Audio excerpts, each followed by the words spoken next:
welcome back. Now in this chapter, I want to go through the creation of an Azure virtual machine based on a Linux OS. So in the compute section, now we can actually go on to Azure RM Linux virtual machine. Now all of this actually remains mostly the same when it comes on to the definition of a VM. So we have seen this with a Windows virtual machine with Windows Server. Most of the aspects are the same. There are some aspects that are different. So let's go ahead and just replace those different aspects. Firstly is the resource type. So it's Azure RM Linux virtual machine. Now again here I have a very simple configuration file. This is creating a virtual network, a subnet. It's creating the interface, and it's also creating the public IP address. It's creating the Windows virtual machine basically, and we have to ensure that we replace this creation of the Windows virtual machine with a Linux-based virtual machine. So firstly, we need to replace this. So going on to the resource type, let me copy this and replace it here. Let me give another resource name, so Linux_VM, and I'll give another name for the Linux virtual machine. Other aspects you can also change, but I'm not changing them. For example, the name of the network interface, the name of the subnet, the name of the virtual network, and if I scroll down, I actually have the public IP address. So this is going to remain as it is. The only thing is wherever we have a reference onto app VM, we have to ensure that we change that onto Linux VM. So before that, let's change the resource of the virtual machine itself. So the size can remain the same. Here in the admin username, if you want, you can put in Linux user. Now let me go here onto the documentation. So currently we have the username, right? And here it's making use of a secure shell key. Now in the next chapter, I'll actually show you how to generate this secure shell key. So we'll make use of the public and private key pair in order to authenticate onto a Linux VM. Firstly, I'll just show you how to create a Linux VM by using a username and a password. So when you create a new resource on the Azure platform, and let's say, for example, you're taking Ubuntu Server 20.04. Here, let me choose a resource group. Here, I can give a name for the machine. Again, you choose the location.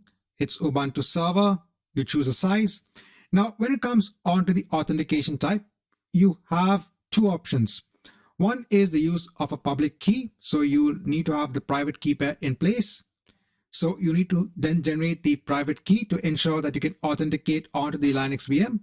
Or you could also choose the password option, wherein you specify the username and the password. And all of the remaining aspects are the same for the creation of a virtual machine. So all of these tabs are very similar to the creation of a Windows-based virtual machine.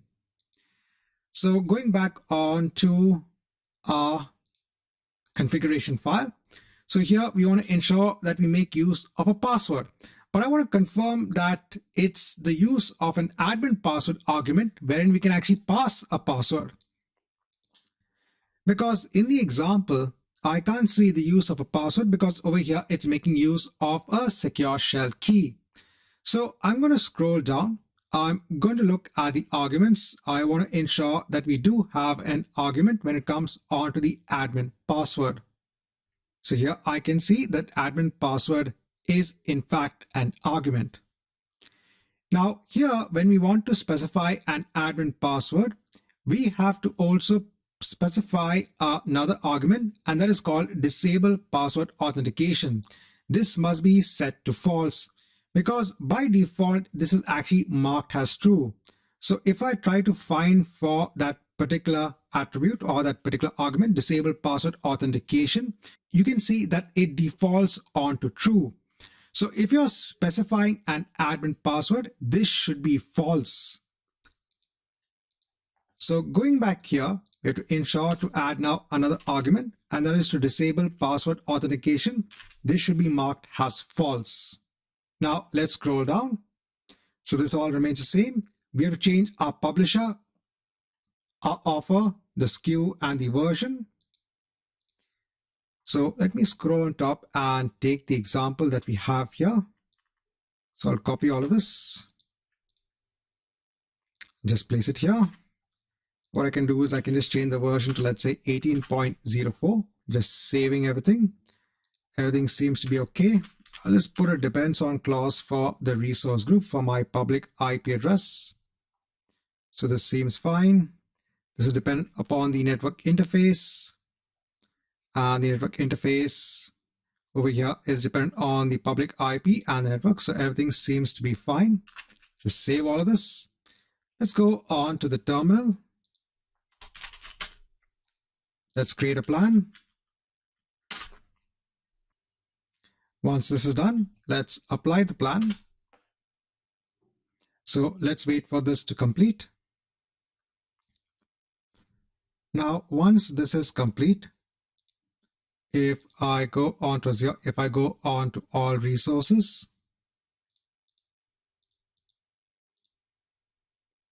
if I just hit on refresh, so I can see my Linux VM in place. If I go on to the Linux VM, so it'll have a public IP address. Yeah, then I can copy the public IP address in Visual Studio Code. Let me just clear the screen. So now here in the terminal, we can go ahead and actually connect onto our Linux VM. I can do an SSH to secure shell. I can put Linux user at the public IP address. So I can just right click on my mouse, hit on enter. Then I need to mention the password.